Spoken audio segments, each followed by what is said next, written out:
Una nueva cápsula educativa, hoy día miércoles, y vamos a hablar sobre la prueba de transición de historia. ¿Ya? Vamos a analizar, como ya estamos acostumbrados, tres preguntas. ¿Ya? En específico, estas tres preguntas tienen que ver con el eje de historia en perspectiva. Mundo, América y Chile. ¿Ya? La primera habilidad, análisis, síntesis y evaluación. ¿Ya? Veamos. Dice, en el actual mundo globalizado, los estados nacionales han dejado de ser los únicos sujetos internacionales, ya que ha comenzado a proliferar un conjunto de nuevos actores, de los siguientes, cuál o cuáles, pueden ser considerados como actores importantes de la sociedad globalizada. La globalización, muchos creen que comenzó después de la Guerra Fría, pero en realidad la globalización incluso parte con el descubrimiento de América. Ya es un proceso de interconexión. Por ejemplo, que ustedes me puedan ver en tiempo real, mientras cuando yo subí el video, es, ¿no es cierto?, un acto de globalización, o que podamos saber lo que está pasando al mismo tiempo en otras latitudes. ¿Ya? La globalización como tal tiene su proliferación, eso sí, ya empieza a ser más conocida con la difusión de las tecnologías y los medios masivos de comunicación, las redes sociales. ¿Ya? Entonces, de las siguientes, ¿cuáles pueden ser considerados como actores importantes de una sociedad globalizada? Veamos. 1. Organizaciones no gubernamentales que promueven la defensa de los derechos humanos como Amnistía Internacional. Y esto es correcto. ¿Ya? Esto es muy correcto. ¿Ya? Estas organizaciones internacionales, las llamadas ONG, organizaciones no gubernamentales, ¿ya? Tienen un rol fundamental dentro del proceso globalizante. ¿Ya? 2. Empresas multinacionales y transnacionales como Ford, Nestlé, Coca-Cola, y podemos nombrar tantas otras. Apple, que es una de las empresas más importantes, Toyota, ¿ya? Etcétera, etcétera. Hay una lista enorme de empresas multinacionales y transnacionales, ¿no es cierto?, que tienen una importancia fundamental en el proceso de la globalización. ¿Ya? Así que también es correcto. ¿Ya? Eso de la diferencia entre empresas multinacionales y transnacionales también la vamos a ver en las cápsulas educativas, así que ojo. 3. Instituciones económicas internacionales como el Fondo Monetario Internacional y el Banco Mundial. También es correcta. ¿Ya? FMI y el VM. Ambos surgen, ¿no es cierto?, en el contexto de la difusión del capitalismo con el acuerdo o pacto de Bretton Woods. Por lo tanto, también es correctísimo. Alternativa correcta, 1, 2 y 3, letra E. ¿Ya?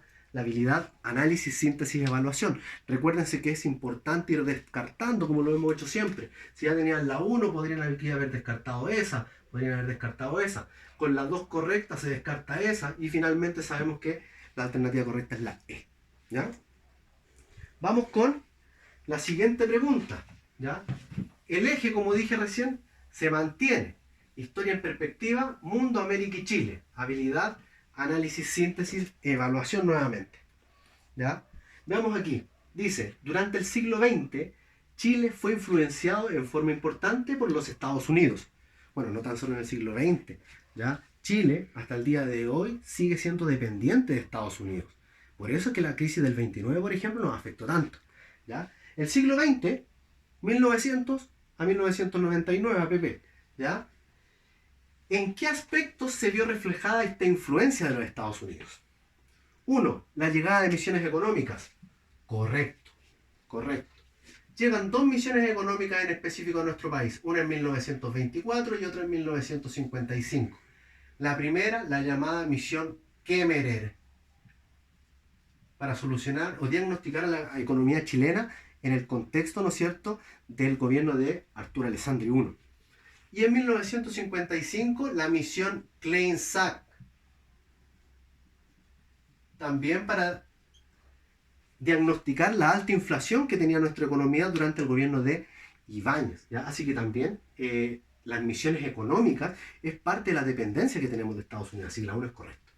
Prohibición de realizar reformas agrarias, esto se descarta. ¿Ya?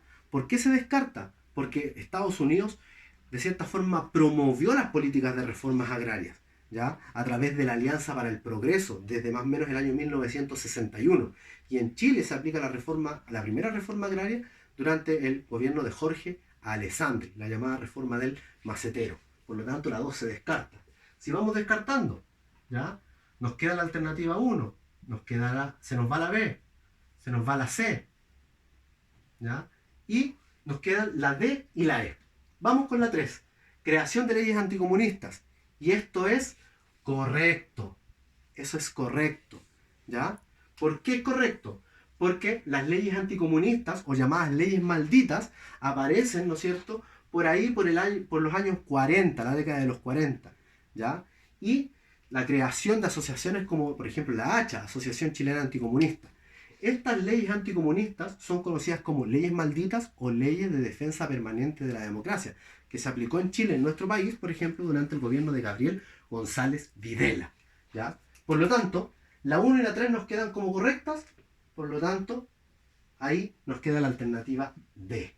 ¿Ya? Yo cometí un error recién porque no descarté la E, y la E también se iba con el hecho de no saber o de descartar la 2. Alternativa correcta entonces, letra D.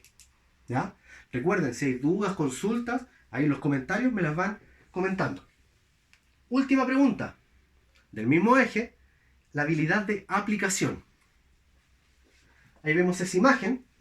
Ya, vamos a borrar acá.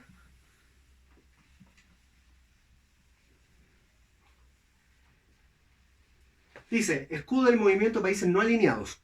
Los países no alineados son aquellos que se reunieron en 1955 en la conferencia de Bandung, en el contexto de la Guerra Fría entre el capitalismo de Estados Unidos y el socialismo de la Unión Soviética. ¿Ya? La imagen adjunta representa el logotipo del movimiento Países No Alineados, cuya organización formal surge en la conferencia de Bandung, en Indonesia, el año 1955, como les planteaba recién. Varias de las naciones que surgieron en el proceso de descolonización se unieron al movimiento. Entre sus finalidades buscaba. Aquí habla de descolonización. ¿Qué es la descolonización? La independencia de países del tercer mundo que se da posterior a la Segunda Guerra Mundial. ¿Ya? Alternativa A, incluirse, ¿no es cierto?, en conjunto a la OTAN. Eso es falso. ¿Qué es la OTAN? Organización de Tratado del Atlántico Norte, y defiende o es parte de la ideología de Estados Unidos, del capitalismo. Por lo tanto, se descarta. B, adherir a los principios de la Comecon, tampoco, porque la Comecon es una organización económica de la Unión Soviética. C, enfrentarse a las potencias europeas en un bloque unificado. Falso. Falso. Los países del tercer mundo recién independientes no se iban a enfrentar a las grandes potencias. D, consolidar un monopolio con los países productores de petróleo. También se descarta. ¿Ya? El monopolio, tener el control total. ¿Ya? Y los países que controlaban el petróleo eran o se van a convertir posteriormente en la OPEP, ¿ya? Que son principalmente los países árabes. ¿Ya? E, ser neutrales en el contexto de la rivalidad entre el bloque socialista y capitalista, que no se alcanza a ver bien. Y esa es la correcta. ¿Ya? Ellos buscaban una neutralidad, no estaban ni a favor del capitalismo ni a favor del socialismo. Y buscaban ellos ser como la parte neutra de este conflicto. ¿Ya? Espero que les hayan quedado claras estas 3 preguntas y sus respectivas respuestas. Si tienen más dudas, me pueden hablar a mis redes sociales y las aclaramos. Un fuerte abrazo para todos, los quiero. Chao, chao.